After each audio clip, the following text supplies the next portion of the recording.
Hello, আজ বানাবো একটা অত্যন্ত ইউনিক রেসিপি মুড়ি ঘন্ট। তোমরা অনেকেই নামটার সাথে পরিচিত, অনেকে মনে করো রান্না করাটা অনেক ঝামেলা। যারা মনে করো অনেকটা ঝামেলা, এই রেসিপিটা তাদের জন্য। কি কি লাগছে রেসিপিটাতে আর কেমন করে করবে, কি কি পদ্ধতিতে করবে, চলো ডিটেলসে দেখে নাও। প্রথমে আমার এখানে লাগছে দুটো কাতলা মাছের মাথা। এখানে আমি কাতলা মাছের মাথা নিয়েছি, তোমরা চাইলে রুই মাছের মাথাও নিতে পারো। এখানে আলু কুচিয়ে নিয়েছি। এখানে নিয়েছি গোবিন্দভোগ চাল। চালটা আমি ভিজিয়ে রেখেছিলাম পরিষ্কার করে ধুয়ে। মাছের মাথাগুলো আমি এখানে এক একটা করে নুন হলুদ মাখিয়ে ভেজে নিচ্ছি। দেখো মাছগুলো আমার এখানে ভাজা হয়ে গেছে।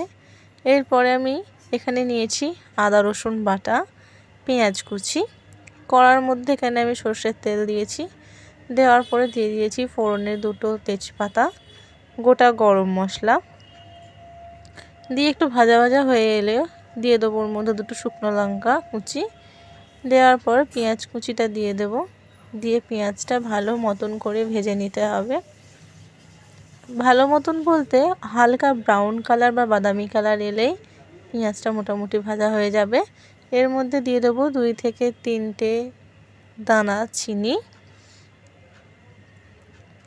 চিনিটা একদমই রং আসার মতনই দেওয়া, স্বাদের জন্য মিষ্টিটা দেওয়া নয়।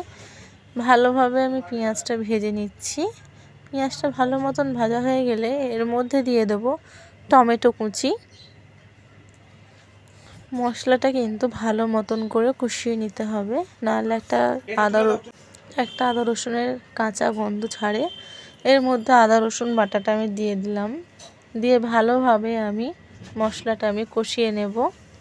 কষিয়ে নিতে নিতে এর মধ্যে দিয়ে দেবো স্বাদ মতন লবণ, দিয়ে দেব পরিমাণ মতন হলুদ গুঁড়ো, দিয়ে দেওয়ার পরে দেব স্বাদ মতন ঝাল। রং করার জন্য দিয়ে দিলাম, মানে রং আসার মতন কাশ্মীরি লঙ্কার গুঁড়ো। দিয়ে সব মশলাগুলোকে একসাথে নিয়ে আমি ভালো মতন করে কষিয়ে নেব। দেখো আমি মশলাটা কিন্তু ভালো মতন করে কষিয়ে নিয়েছি। মশলা থেকে কিন্তু আমার রীতিমতো তেল ছেড়ে দিয়েছে। তেলটা ছেড়ে দেওয়ার পর এর মধ্যে দিয়ে দেবো আগে থেকে ভিজিয়ে রাখা গোবিন্দভোগ চাল। অনেকে দেখেছি মুড়ি ঘন্ট করো চাল দাও না, সেই রেসিপিটা কীরমভাবে করো সত্যিই আমার জানা নেই। কারণ আমি জানি যে মুড়ি ঘন্ট কিন্তু চাল ছাড়া হয় না। অনেকে করো, সেটাও একটা ইউনিক স্টাইল, আমি সেটাও চেষ্টা করব একদিন করার। এখানে আমার চালটা কিন্তু ভালো করে মশলার সঙ্গে আমার নাড়াচাড়া হয়ে গেছে। এর মধ্যে আমি আগে থেকে কেটে রাখা টুকরো আলুগুলো দিয়ে দিলাম। দিয়ে ভালো করে চাল মশলাটার সাথে ভালো করে আলুগুলোকেও আমি ভালোভাবে মিশিয়ে নিলাম। নেওয়ার পর এর মধ্যে দিয়ে দিলাম পরিমাণ মতন জল।